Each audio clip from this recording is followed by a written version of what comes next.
ओम श्री परमात्मने नमः।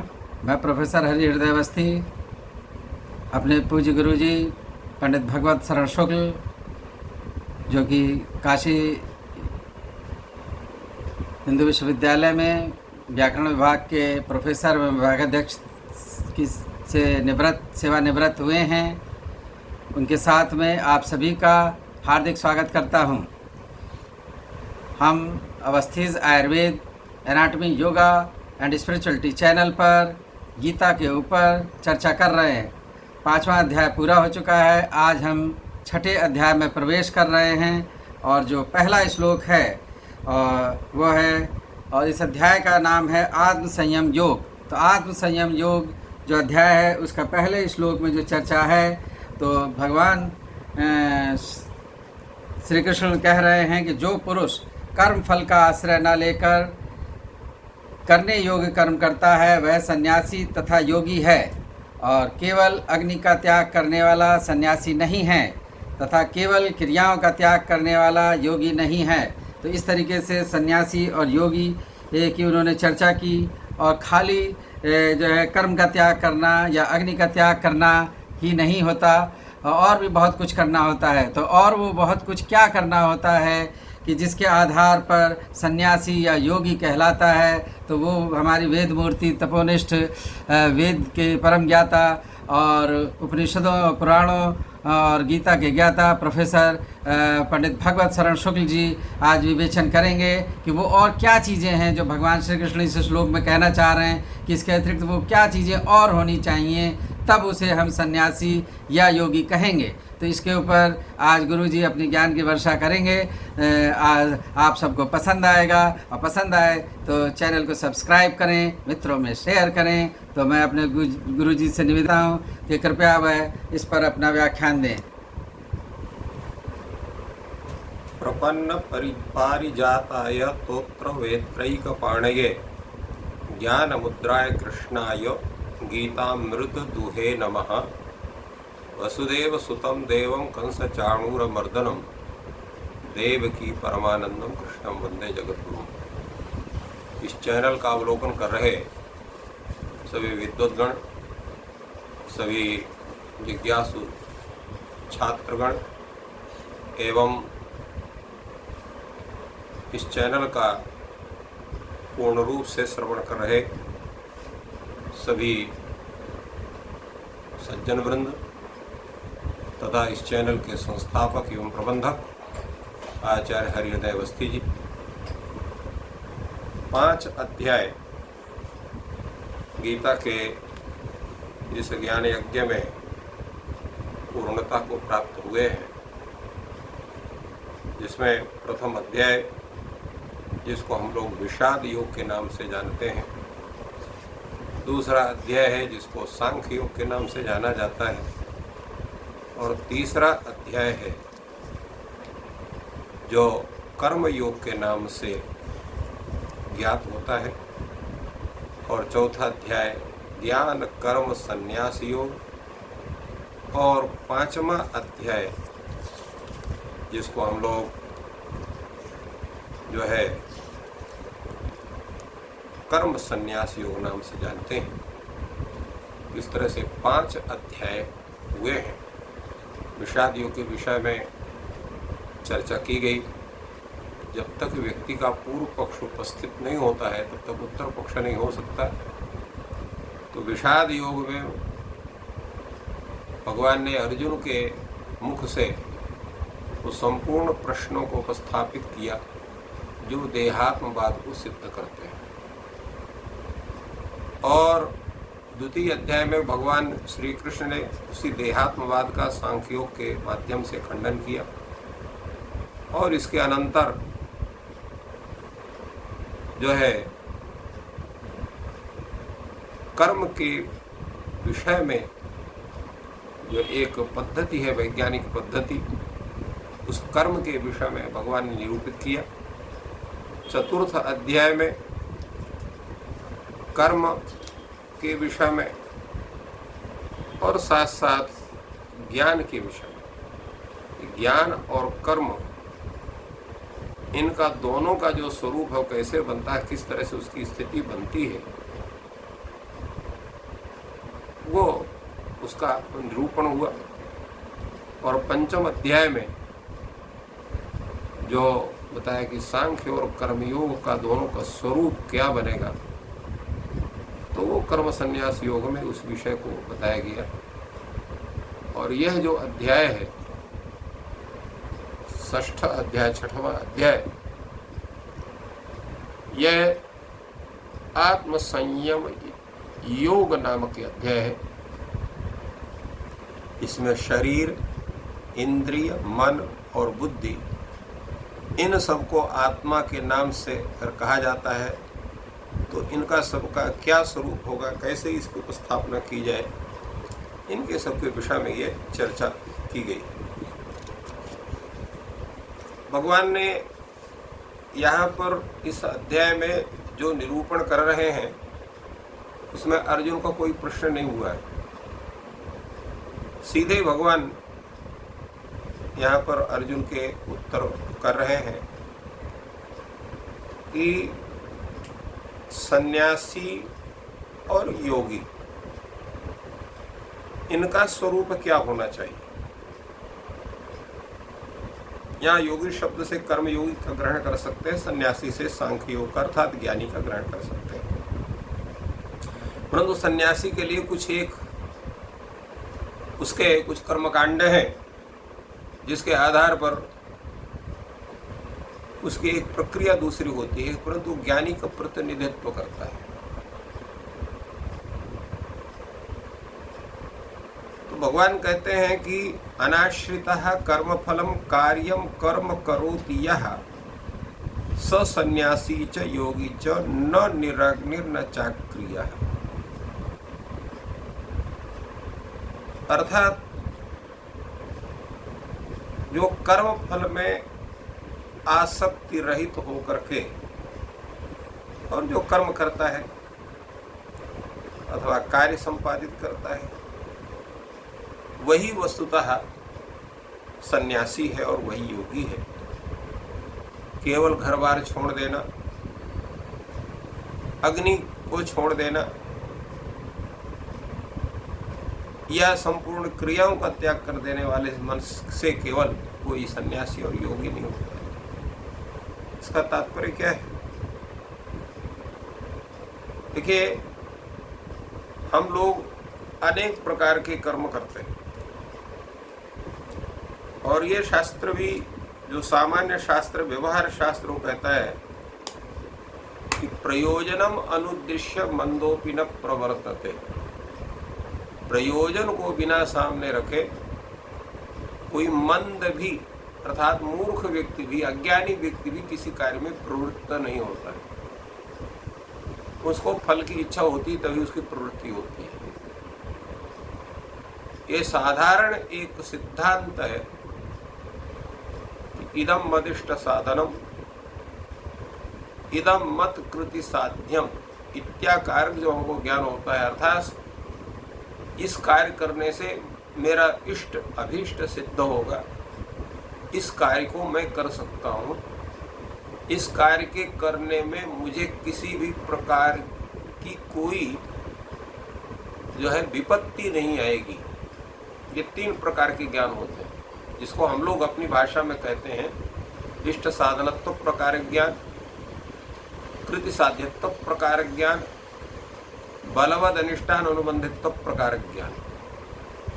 अर्थात मेरा इष्ट साधन है इत्याकारक ज्ञान, यह मेरे इस कार्य को मैं सिद्ध कर सकता हूँ, इस कार्य के सिद्ध करने का सामर्थ्य मेरे अंदर है और इस कार्य के करने में मुझे कोई विपत्ति नहीं होगी। तो इत्याकारक जब तक तीन में अगर एक भी ज्ञान नहीं है तो व्यक्ति के कार्य में प्रवृत्ति नहीं हो सकती। इसलिए कार्य में प्रवृत्ति के प्रति ये तीनों ज्ञान कारण माने जाते हैं सामान्य रूप से। कुछ लोग दो ही मानते हैं, अर्थात साधन प्रकार ज्ञान और कृत साध्यत्व प्रकार ज्ञान को मानते हैं। तात्पर्य ये हुआ कि जितनी प्रवृत्तियां होती हैं वो फल को आश्रय करके ही होती हैं, तो फल को आश्रय किए बिना प्रवृत्ति का स्वरूप बनेगा कैसे? ये एक प्रैक्टिकल बात समझ में नहीं आती है। गीता में भले कई बार कहा गया कि कर्म फल का आश्रय न करके आप कर्म करो तो कर्म प्रवृत्ति कैसे बनेगी?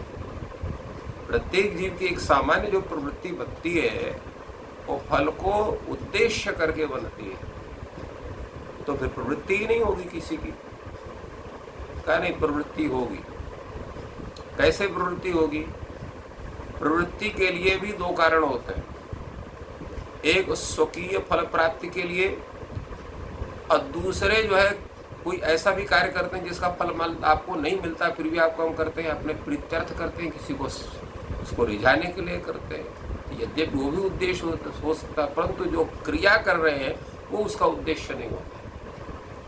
तात्पर्य है कि जब ईश्वर के लिए हम जो कार्य करते हैं वो कार्य हमारा वो फल के ऊपर आश्रित होकर के नहीं होता है, वो भगवत प्रीति रूप वो अलग होता है जो उस कार्य विशेष का फल नहीं है। जैसे आप भोजन बना रहे हैं तो भोजन अपने खाने के लिए अगर बना रहे हैं तो उस भोजन बनाने की जो पाकक क्रिया है तो पाकक क्रिया का फल आपको प्राप्त हो रहा है या आपके कुछ लोगों को प्राप्त हो रहा है, आपके संबंधी लोगों को प्राप्त हो रहा है। किंतु आप एक कल्पना करिए कि आप अपने लिए भोजन नहीं बना रहे हैं, अपने किसी घर वाले के लिए भोजन नहीं बना रहे हैं, आप किसी की आज्ञा से केवल उसी के लिए भोजन बना रहे हैं और उसमें आपको बड़ा जो है आनंद प्राप्त हो रहा है कि आज हम अपनी सेवा से इनको हम प्रसन्न करना चाहते हैं। तो वो यद्यपि उस पाक रूप क्रिया का फल आपको नहीं मिल रहा है, किंतु व्यक्ति विशेष के प्रीत्यर्थ जो आपकी क्रिया हो रही है उससे आपकी प्रवृत्ति बन रही है। तो अपने अभीष्ट के प्रीत्यर्थ भी जो हमारी प्रवृत्ति होती है वो कर्म फल को अनाश्रित करके ही होती है। तो इस तरह से जब हम कर्म फल का आश्रय न करके उस पर आसक्ति रहित होकर के उसके प्राप्ति की भावना से विमुख होकर के जब हम उस कर्म का विधान करते केवल भगवत प्रीत्यर्थ या इस प्रकार की हम क्रिया करते हैं तो हम सन्यासी होते हैं। सन्यासी होने का तात्पर्य यही है कि हमारी कोई भी क्रिया जितनी हो रही है तज्जन्य जो फल है उस फल का उद्देश्य करके उस क्रिया का विधान हमारे द्वारा ना हो। हम स्वतः केवल अपने कर्तव्य कर्म निर्वाह के रूप में भी कर सकते हैं, भगवत प्रीत्यर्थ भी कर सकते हैं। जैसे मान लीजिए कोई एक ऐसा व्यक्ति है जिसके पास छात्र पढ़ने आते हैं, अभी तक वो पढ़ाता था, जाता था, उसको वह स्थान विशेष से उसको वृत्ति मिलती थी इसलिए वो पढ़ाता था। अब उसके यहाँ कोई पढ़ने आता है और वो सही में अध्यापक है तो उससे ये नहीं कहेगा इतना पैसा मुझे दोगे तो पढ़ाऊंगा, नहीं तो नहीं दोगे तो नहीं पढ़ाऊंगा। वो बड़े प्रेम से उसको पढ़ाता है। क्यों पढ़ाता है? क्योंकि अध्यापक है, पढ़ाना उसका धर्म है। तो अध्यापनम मम कर्तव्यम इति कृत्वा यह पाठयति अध्यापयति, जैसा करके पढ़ाता तो वही पढ़ा रहा है, परंतु पढ़ाने का जो द्रव्यार्जन रूप उसका जो फल है उसको नहीं मिल रहा है। फिर भी उसका अपनी एक जो भावना उसकी है, जो उसका अपना कर्तव्य, उस कर्तव्य भावना से कर रहा है और बड़े प्रसन्न होकर के कर रहा है। तो तात्पर्य है केवल उस क्रिया के फल में आसक्ति होने पर ही प्रवृत्ति नहीं बनती है, भगवत प्रीत्यर्थ होने पर साथ साथ अपने कर्तव्य कर्म के प्रति एक आस्था भाव होने पर भी हमारी प्रवृत्ति बनती है। उस कार्य को हम करते हैं और उसी के प्रति भगवान इंगित करते हैं कि जो कर्म फल का आश्रय न करके केवल कर्तव्य भावना से, भगवत प्रीत्यर्थ भावना से जो है कोई कर्म करता है तो वही वस्तुतः सन्यासी है, वही कर्मयोगी है। केवल ऐसा नहीं है कि जो संपूर्ण इंद्रियों की जितने विषय हैं उन विषयों के प्रति तो उसकी मांग बनी रहे, उसके प्रति उसकी आस्था बनी रहे, आसक्ति बनी रहे, परंतु ऊपर से वो किसी को नहीं चाहता है, ऐसा वो प्रदर्शन करता है, तो उसका वो प्रदर्शन वो सही नहीं है। तो फिर वो अग्नि को त्याग दिया परंतु अच्छे अच्छे भोजनों की उसकी आसक्ति बनी रहती है। सन्यासी के लिए कहा गया है कि वो अग्नि का स्पर्श नहीं करेगा, तो भोजन कैसे करेगा? तो वो किसी विशुद्ध व्यक्ति के यहाँ, जो सात्विक व्यक्ति है, उसके यहाँ जाकर के वो भिक्षा ग्रहण करता है और भिक्षा में जो मिल जाता है वो जितने भी प्रकार के वस्तु हैं उनको सबको एक साथ मिला करके और उसको केवल उदर पूर्त्यर्थ जिससे शरीर चलता रहे तदर्थ उस भोजन को करता है। तो और इसी तरह से जो योगी है, योगी का भी वही स्वरूप है कि वो जो है किसी के ऊपर आश्रित ना करके भगवान की आराधना करता अपने योग के द्वारा, समाधि इत्यादि के द्वारा। तो इसलिए सभी क्रियाओं को छोड़ देने से, अग्नि को छोड़ देने से मात्र कोई योगी या सन्यासी नहीं होता है, अपितु कर्म फल का पूर्ण रूप से त्याग करके कर्तव्य भावना अथवा भगवत प्रीत्यर्थ जो किए गए कर्म हैं, वही व्यक्ति को पूर्ण रूप से सन्यासी के रूप में स्थापित करते हैं, योगी के रूप में स्थापित करते हैं। क्योंकि केवल जो है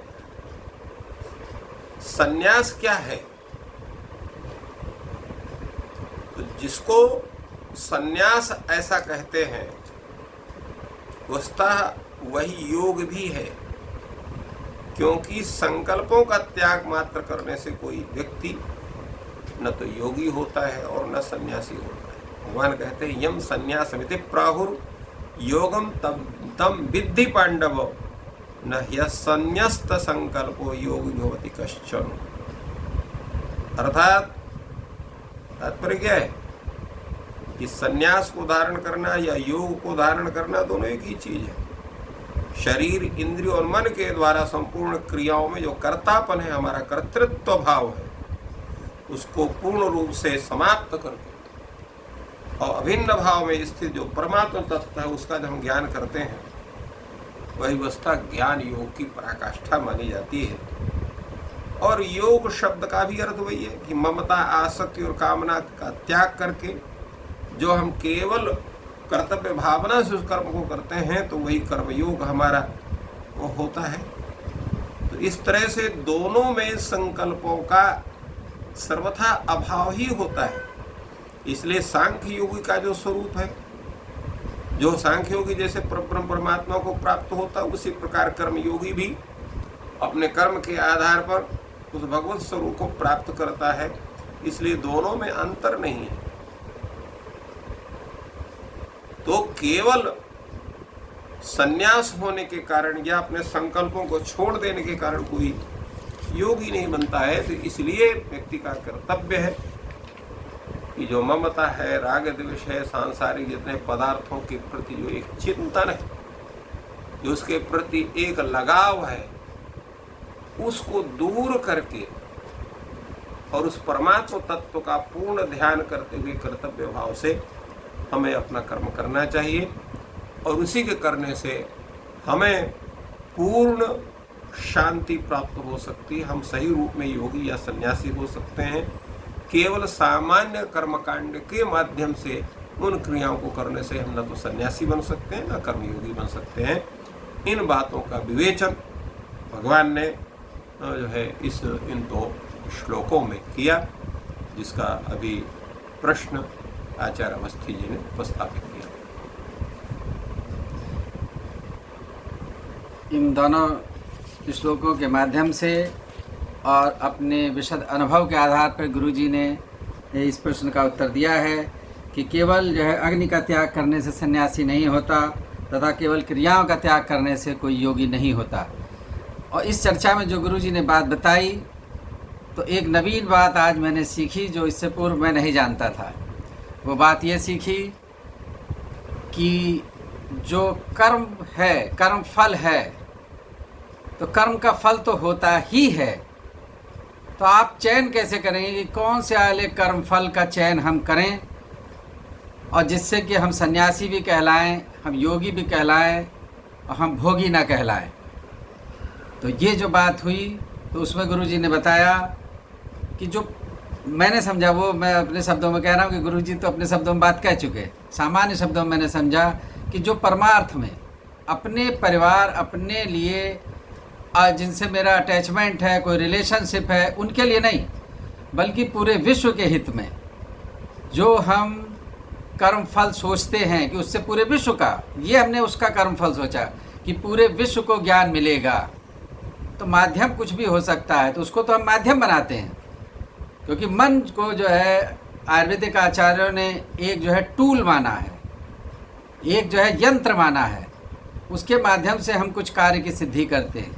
तो दो बात, एक बात मैं ये तो पहले से जानता था आयुर्वेद का होने के कारण कि जो मन है वो एक भी मिनट ब्रेन रुकता नहीं, केवल जब तक वो गहरी नींद नहीं आती, जैसे समाधि की अवस्था सी वो होती है, वरना मन सोते हुए भी कुछ ना कुछ सोचता और करता रहता है।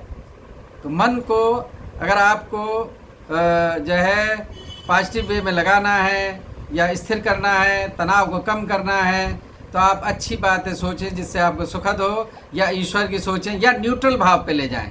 एक पॉजिटिव विचार है, एक नेगेटिव विचार है और एक न्यूट्रल विचार है। तो आप न्यूट्रल की तरफ ले जाते हैं जिसका कोई ना तो पॉजिटिव प्रभाव हो रहा है ना नेगेटिव विचार प्रभाव हो रहा है। तो ये तो मन की बात मैंने बताई। अब कर्म फल की आज गुरु जी से जो सीखी वो ये है कि जो अपने लिए नहीं है, पूरे विश्व का, पूरे समाज का, सर्वजन हिताय, जो हमारा ने उद्देश्य लिया है कि सबका साथ सबका विकास। तो किसी भी वर्ग का व्यक्ति हो, कोई हमें ऐसा नहीं है कि जिस वर्ग के हम हैं उसी वर्ग का हित हो और दूसरों का हित हो जाए, ऐसा ना सोचते हुए जितने भी वर्ग हैं, जितने भी वर्ण हैं, जितने भी समाज हैं और जितने भी जीव जंतु हैं, खाली ये नहीं कि मनुष्य का ही हो, प्राणी मात्र जो भी चेतन है, अचेतन है, अचेतन का भी। तो ये है हमारा भारतीय दर्शन, वेद वेदांग का दर्शन, जो ये कहता है कि चेतन अचेतन सभी का हित में हमें सोचना है और वो ही कर्मफल सोचना है।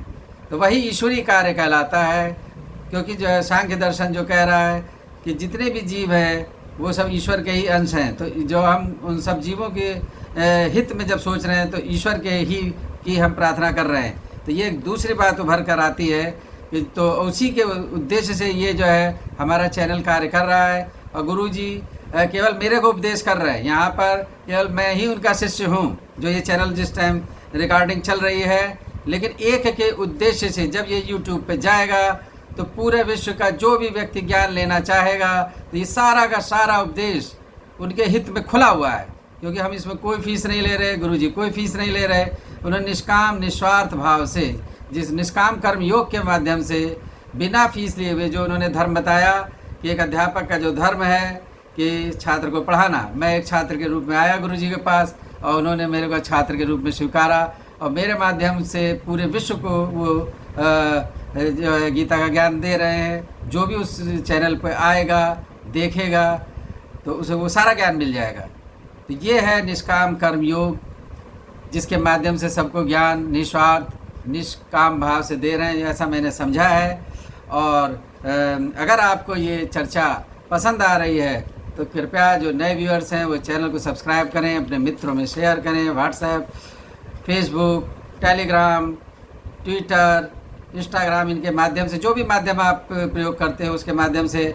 और अब मैं गुरुजी से प्रार्थना करूंगा कि वह 2 मिनट में ये जो पहला जो श्लोक और दूसरा श्लोक है 6ठे अध्याय का, उसकी चर्चा या जो कोई विशेष टिप्पणी वो करना चाहते हैं तो वो उपसंहार के रूप में कृपया करें। इन दोनों का जो मुख्य प्रतिपाद्य है वो यही है कि कर्म करने का अधिकार सभी जीव को है, परंतु मुख्य रूप से मनुष्य ही कर्म करने का अधिकारी है जो उससे उसको उस कर्म फल की प्राप्ति को कर सकता है। हमारे जो शास्त्र में कहते हैं कि ये जो भारत भूमि है यही केवल कर्म भूमि है और जितनी भूमि शेषाः भोग भूमयः कहा गया, शेष जितने भी देश हैं, प्रदेश हैं या अन्य हैं, वो केवल भोग भूमि है। तो इसलिए इस में अगर आप कर्म दोनों तरह से कर सकते हैं, कर्म फल की प्राप्ति को उद्देश्य करके भी कर सकते हैं, कर्म फल को उद्देश्य न करके भी कर सकते हैं। तो गीता यहाँ कहती है कि कर्म फल की प्राप्ति को मूलाधार न मान करके जो कर्म करता है, और कैसे कर्म करता है, जो केवल परमात्मा के प्रीत्यर्थ अथवा अपने जो है केवल कर्तव्य भावना से, तो परमात्मा प्रीत्यर्थ जो कार्य होता है वो सभी प्राणी मात्र के लिए उपयोगी स्वतः बनता है, क्योंकि संपूर्ण विश्व, संपूर्ण ब्रह्मांड परमात्मा स्वरूप ही माना जाता है। तो तो इसलिए उनको उद्देश्य करके जो कर्म होते हैं वो सभी कर्म वो जो है कर्म फल का आश्रय न करके होते हैं। तो ऐसा व्यक्ति जो कर्म करने वाला है, चाहे वो सन्यासी हो, योगी हो, वही वास्तविक रूप में सन्यासी और योगी कहा जाता है। केवल सामान्य शास्त्रोक्त प्रक्रियाओं का निर्वहन करने वाला ही व्यक्ति जो मन से तो उनका निर्वहन जो है कर रहा हो, किंतु संपूर्ण क्रियाओं मन से क्या, केवल शरीर से, इंद्रियों से उनका निर्वहन करते हुए भी मन से, बुद्धि से उनका वास्तविक रूप से त्याग नहीं कर पाया है, तो ऐसा व्यक्ति जो है वो योगी और सन्यासी नहीं माना जाता। जो संपूर्ण क्रियाओं को फल इच्छा से रहित होकर के करता है वही सन्यासी और योगी है। और साथ साथ जिसको हम सन्यास कहते हैं, सन्यास का जो फल होता है वही योग का भी फल होता है। तो ऐसा नहीं है केवल संकल्पों का छोड़ देने से कोई सन्यासी या योगी बन सकता है। यही दोनों इन पद्यों का संक्षेप में भाव कहा जा सकता है। तो योगी और सन्यासी की पर चर्चा हुई और आप सब ने जो गीता प्रेमी हैं, सुधीजन हैं, उन्होंने समय दिया। तो आप सभी को धन्यवाद। Thank you all.